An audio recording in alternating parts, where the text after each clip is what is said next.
आपको मेरा चैनल पसंद है तो प्लीज लाइक करें और नए वीडियो को सबसे पहले आप ही देखें, इसीलिए आर्ट्स क्लासेस चैनल को सब्सक्राइब करके घंटी को जरूर दबाएं। नमस्कार जी, आप सभी को आपके ही अपने YouTube चैनल आर्ट्स क्लास के ऊपर में स्वागत है। मैं भारती सर पटना बिहार से। तो आज हम लोग देखेंगे क्लास 12th का जो पॉलिटिकल साइंस है उसके प्रथम चैप्टर को, फर्स्ट चैप्टर को, जिस चैप्टर का नाम है शीत युद्ध का दौर। तो इसके प्रमुख ऑब्जेक्टिव क्वेश्चन को देखेंगे। तो पिछले वीडियो क्लास में हम आपको 15 ऑब्जेक्टिव क्वेश्चन इस चैप्टर के करा दिए और आज 16 से लेकर के 35 ऑब्जेक्टिव क्वेश्चन तक हम लोग देखेंगे, जो कि इस चैप्टर के फिर अगर हम बात कर ले तो पूरा कंप्लीट ऑब्जेक्टिव आपका हो जाएगा।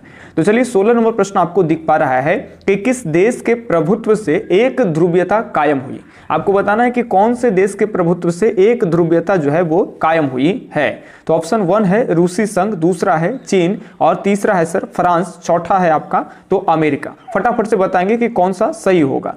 तो बात कर ले 16 नंबर प्रश्न की, तो यहाँ पे बिल्कुल डी ऑप्शन जो है वो एकदम सही है। डी ऑप्शन यानी अमेरिका, क्योंकि सोवियत संघ का तो विघटन हो गया 91 में, तो अमेरिका के प्रभाव से अब विश्व में एक ध्रुवीयता का जो है वो कहीं ना कहीं ये प्रभुत्व कायम था। चलिए अगले 17 नंबर प्रश्न अगर हम देखें तो ये 17 नंबर प्रश्न रहा जी आपके सामने कि द्वितीय विश्व युद्ध के दौरान मित्र राष्ट्र की अगुवाई जो देश कर रहे थे वे कौन थे। फटाफट से बढ़िया से देखेंगे। सेकेंड वर्ल्ड वार यानी 1945 से 1939 से 45 चला कि इसके दौरान मित्र राष्ट्रों की अगुवाई कौन देश कर रहे थे।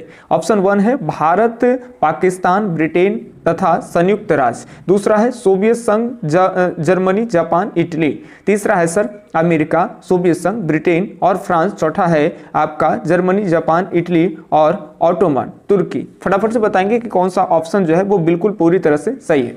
तो यहां अगर बात कर ले 17 नंबर प्रश्नों की, तो यहां बिल्कुल सी ऑप्शन ही आपका सही होगा सर। अमेरिका, सोवियत संघ और ब्रिटेन और ये फ्रांस, ये जो है आपका कौन है, तो ये मित्र राष्ट्र ही है। बाकी धुरी राष्ट्रों की बात कर ले तो उसमें जर्मनी, जापान और इटली आते हैं। तो दो गुट थे, एक मित्र राष्ट्र और एक धुरी राष्ट्र। ठीक है, चलिए अगले 18 नंबर प्रश्न की अगर बात करते हैं, चलिए उसी टाइप से प्रश्न भी आ गया अभी जो बोले आपको कि द्वितीय विश्व युद्ध के दौरान धुरी राष्ट्रों की अगुवाई कौन कर रहे थे। धुरी राष्ट्र ऑप्शन 1 आपको दिख पा रहा है जर्मनी, इटली और जापान, दूसरा है संयुक्त राज्य अमेरिका, सोवियत संघ और चीन, तीसरा हिंद, चीन, श्रीलंका और आपका फ्रांस। उपयुक्त में से कोई भी नहीं। अभी बोले कि जर्मनी, इटली और जापान यही जो है सेकेंड वर्ल्ड वार के दौरान ये धुरी राष्ट्र में थे। ठीक है, तो यहाँ पे 18 का ए ऑप्शन जो है वो बिल्कुल पूरी तरह से जो है वो सही है। चलिए अगले 19 नंबर प्रश्नों की अगर हम बढ़ते हैं 19 नंबर प्रश्न की ओर, तो ये रहा 19 नंबर प्रश्न। थोड़ा बड़ा है, आपको डरना नहीं है। शीत युद्ध का प्रतीक, शीत युद्ध का सबसे बड़ा प्रतीक था कौन सा, सबसे बड़ा प्रतीक था भाई। ऑप्शन 1 दिख रहा है आपको बर्लिन दीवार का खड़ा किया जाना, दूसरा है 1989 ईस्वी में पूर्वी जर्मनी की आम जनता द्वारा बर्लिन दीवार का गिराया जाना, सी है जर्मनी में द्वितीय विश्व युद्ध से पूर्व एडोल्फ हिटलर के नेतृत्व में नाजी पार्टी का उत्थान, और डी ऑप्शन है आपके सामने उपयुक्त में से कोई नहीं। तो 19 के बिल्कुल सही जवाब की अगर हम बात कर ले तो ये ही ऑप्शन सही होगा, बर्लिन दीवार का खड़ा किया जाना। जर्मन की राजधानी बर्लिन में 150 किलोमीटर लंबा जो है इधर यूएसएसआर की तरफ से दीवार खड़ा कर दिया गया था, और यही जो है शीत युद्ध का क्या माना जाता है, तो सबसे बड़ा प्रतीक माना जाता है। तो 19 की बात कर ले तो ए ऑप्शन ही जो है वो बिल्कुल पूरी तरह से सर सही हो जाएगा। अब बढ़ते हैं 20 नंबर प्रश्नों की ओर। तो 20 नंबर प्रश्न बहुत बढ़िया सा प्रश्न है कि गुट निरपेक्ष आंदोलन के संस्थापक निम्नलिखित में से कौन सा एक था। गुट निरपेक्ष आंदोलन के संस्थापकों में निम्नलिखित में से कौन सा एक था। ऑप्शन 1 दिख पा रहा है आपको डॉक्टर राजेंद्र प्रसाद, दूसरा जवाहरलाल नेहरू, तीसरा गांधी जी यानी महात्मा गांधी, चौथा है डॉक्टर भीम राव अंबेडकर। ये फटाफट से बताएंगे तो कौन सा ऑप्शन बिल्कुल सही हो जाएगा। तो बात कर ले 20 नंबर प्रश्न का, तो बिल्कुल सही जो जवाब है वो आपका हो जाएगा सर जवाहरलाल नेहरू। तो 20 का यहाँ पे बी ऑप्शन बिल्कुल सही है। चलिए अगले प्रश्न की अगर हम बढ़ते हैं तो यहाँ पे 21 नंबर प्रश्न है, बहुत ही बढ़िया सा प्रश्न है कि गुट निरपेक्ष आंदोलन हेतु प्रथम अंतरराष्ट्रीय सम्मेलन कब हुआ। गुट निरपेक्ष आंदोलन हेतु प्रथम अंतरराष्ट्रीय सम्मेलन कब हो रहा है। 1947 में या 1950 में, 1951 में या फिर 1963 में। तो बिल्कुल सही जो जवाब है वो आपका हो जाएगा 21 नंबर प्रश्न का सी ऑप्शन 1961 में ही गुट निरपेक्ष की जो है वो स्थापना हो रही है। और याद रखेंगे इसी समय में जो है पहले सम्मेलन भी हो रहा है, ठीक है, गुट निरपेक्ष आंदोलन का। चलिए आगे बढ़ते हैं। 22 नंबर प्रश्न जो है वो आपका ये है कि शीत युद्ध काल में वर्सा पैक्ट का संबंध किस संगठन से या गठबंधन से है। बताना है कि आपको वर्सा पैक्ट का संबंध जो है वो शीत युद्ध के काल में किस गठबंधन से है। ऑप्शन 1 है आपका या तो सोवियत गठबंधन से है या अमेरिकी गठबंधन से, गुटनिरपेक्ष गठबंधन से, या इनमें से कोई नहीं। बताइए वर्सा पैक्ट ये तीनों में से, यही तो तीन प्रमुख है, बताइए तीनों में से किसका है। फटाफट से जवाब देंगे। अगर आप पढ़े हैं तो आपको से क्वेश्चन बनना चाहिए। तो देखिए अगर वर्सा पैक्ट की बात करें तो इसका स्थापना 1955 ईस्वी में किया गया था और करने वाला कौन था, तो ये सोवियत संघ वाले थे। तो ये आपको ध्यान में रखना है। 22 का ए ऑप्शन बिल्कुल पूरी तरह से जो है वो सही है। 22 का ए ऑप्शन सही है। अब 23 नंबर प्रश्न की ओर बढ़ते हैं। आज पूरी तरह से ये आपका खत्म ही कर देंगे, केवल वीडियो के अंत तक बने रहेंगे, ठीक है। चलिए 23 नंबर प्रश्न है आइवो जीवा, कहीं पे जीवा रहेगा कहीं पे जीमा, घबराना नहीं। आइवो जीमा की जो लड़ाई है वो 23 फरवरी 1945 लगभग एक डेट माने हैं, खास इसी दिन नहीं चलेगा। तो 23 फरवरी 1945 जिन दो देशों के बीच में हुई वो कौन कौन थे। तो आइवो जीवा की जो लड़ाई है ऑप्शन 1 है जापान और सोवियत संघ, दूसरा है जापान और अमेरिका, तीसरा जर्मनी और अमेरिका, चौथा है आपका उपयुक्त में से कोई नहीं। तो अगर सही जो जवाब की बात कर ले तो ये आपका बी ऑप्शन सही हो जाएगा सर, जापान और अमेरिका। यही दोनों लड़ा था जिसमें हम आपको चैप्टर के शुरुआती में पढ़ाए थे सेकंड चैप्टर में कि अमेरिका ने 1945 में क्या किया है भाई, तो अमेरिकी सैनिक वहां पर जा करके और झंडा लहरा दिए, ठीक है। तो ये सारा कुछ आपको पढ़ाया गया है। तो 23 का बी ऑप्शन बिल्कुल पूरी तरह से जो है वो सही है। 24 की अगर बढ़ते हैं 24 प्रश्नों की ओर, तो एकदम इजी सा प्रश्न है। कहते हैं कि शीत युद्ध के दौरान शक्ति के कितने केंद्र थे। शीत युद्ध के दौरान शक्ति के कितने केंद्र थे। ऑप्शन 1 की बात कर ले तो यहाँ पे ऑप्शन 1 है 1, 2, 3 और या 4। फटाफट से जवाब देंगे कि कौन सा ऑप्शन सही हो जाएगा। तो शीत युद्ध के दौरान शक्ति के 2 ही केंद्र थे, एक यूएसएसआर वाले पूर्वी की तरफ और एक अमेरिका इधर यूएसए वाले। तो 24 की बात कर ले तो यहाँ पे भी ऑप्शन बिल्कुल बिल्कुल बिल्कुल सही है। अब बढ़ते 25 नंबर प्रश्नों की ओर। तो ये 25 नंबर प्रश्न है सर, ये ध्यान दीजिएगा बात का, बहुत ही बढ़िया प्रश्न है कि वह मिसाइल संकट के समय अमेरिका के राष्ट्रपति कौन थे। जो कि पिछले वीडियो लेक्चर्स में भी बताए थे, जब सोवियत संघ के राष्ट्रपति बता रहे थे तो उसी टाइम में आपको अमेरिकी राष्ट्रपति भी बताए थे। तो ऑप्शन 1 है जॉन एफ कैनेडी, दूसरा है बेंस जॉनसन, तीसरा है ट्रूमैन, चौथा है जिमी कार्टर। फटाफट से बताएंगे। तो बिल्कुल यहाँ सही जवाब की अगर हम बात कर ले, आप जो भी सोचे होंगे, तो यहाँ पे ए ऑप्शन ही सही है, जॉन एफ कैनेडी, ठीक है। तो 25 का ए ऑप्शन बिल्कुल जो है वो सही है। चलिए 26 नंबर प्रश्नों की अगर बात कर ले, ये है आपका कि 1917 में रूस में साम्यवादी राज्य की स्थापना किसने की है। ऑप्शन 1 है आपका लेनिन, दूसरा है मार्क्स, तीसरा है एंजिल्स, चौथा है स्टालिन। तो आप सब जानते हैं कि 1917 में अभी लेनिन साहिब जिंदा है। लेनिन की मृत्यु जो है वो 1924 में होती है। 1870 से लेकर के 1924 तक लेनिन का जीवन काल माना जाता है। तो ये ध्यान रखेंगे। 1917 की बात कर ले तो समाजवाद राज्य की स्थापना जो है सर वो लेनिन के द्वारा किया गया है। तो 26 नंबर प्रश्न का ए ऑप्शन बिल्कुल जो है वो सही है। अब बढ़ते हम लोग 27 नंबर प्रश्न की ओर। तो 27 नंबर प्रश्न है पहला गुटनिरपेक्ष सम्मेलन कहां हुआ। पहले गुटनिरपेक्ष सम्मेलन जो है वो कहां हुआ ये बताना है।